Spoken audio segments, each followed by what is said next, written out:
Hi అండి. ఈరోజు నేను పుదీనా పచ్చడి ఎట్లా చేయాలో చూపిస్తున్నా.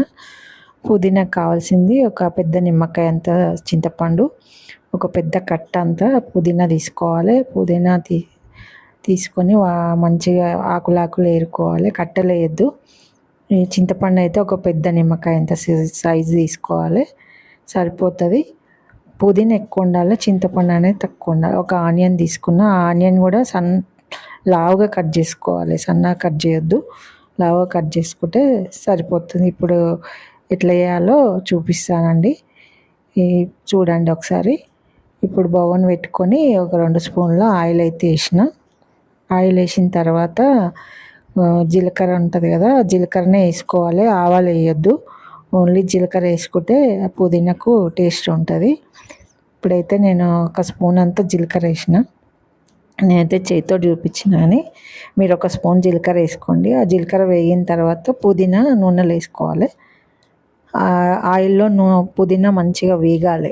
వేగితేనే ఆ పుదీనా పచ్చి వాసన అనేది పోతుంది.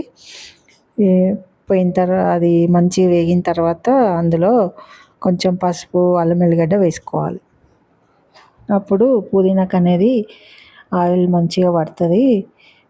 కొంచెం పసుపు వేసుకుంటే పుదీనా, పసుపు ఆయిల్లో వేసుకోవాలి, ఎందుకంటే పచ్చి వాసన ఉంటుంది పసుపు తర్వాత వేస్తే. తర్వాత అల్లం వెల్లుల్లి పేస్ట్ కూడా వేసుకోవాలి. ఎల్లిపాయలు ఉంటే వేసుకోండి, లేదంటే అల్లం వెల్లుల్లి పేస్ట్ కూడా వేసుకోవచ్చు. క్లిప్ మిస్ అయింది. ఇప్పుడైతే ఒక స్పూన్ అయితే ఉప్పు వేసిన, ఎందుకంటే పుదీనా మంచిగా వేగుతుంది నూనెలో ఉప్పు వేస్తే. ఇప్పుడు కొద్దిసేపు మూత పెట్టుకోవాలి.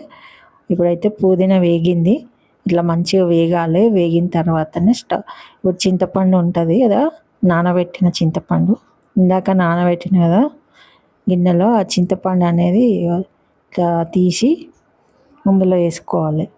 చింతపండు నూనెలో వేస్తే ఏంటంటే మనకి జలుబు కాదు, మనకు పచ్చివాసన అనేది ఉండదు. డైరెక్ట్ వేసిందంటే కొంతమందికి జలుబు అవుతుంది.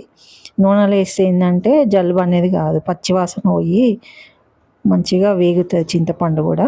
కొంతమంది ఏంటంటే డైరెక్ట్ వేసేస్తారు చింతపండు, అట్లా వేయద్దు, ఇట్లా వేస్తే బాగుంటుంది. ఇప్పుడు 2 స్పూన్ల కారం అయితే వేస్తున్నా.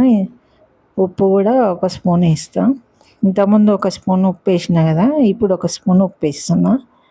ఉప్పు వేసి కొద్దిసేపు కలిపేసిన తర్వాత ఒక 2 మినిట్స్ అట్లా వేగనిచ్చి చల్లారనివ్వాలి.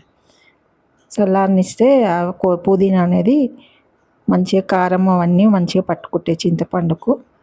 ఇప్పుడు మూత పెట్టేసి చల్లారిన తర్వాత పుదీనా మిక్సీకి వేసుకొని అందులోనే ఆనియన్స్ వేయాలి. పచ్చి వేయాలి ఆనియన్స్, ఆయిల్లో వేయకూడదు. పచ్చిదే వేసేసి పుదీనా వేగిన తర్వాత ఆనియన్ వేసుకోవాలి. ఆనియన్ వేసుకొని కొంచెం బరకగానే చేసుకోవాలి.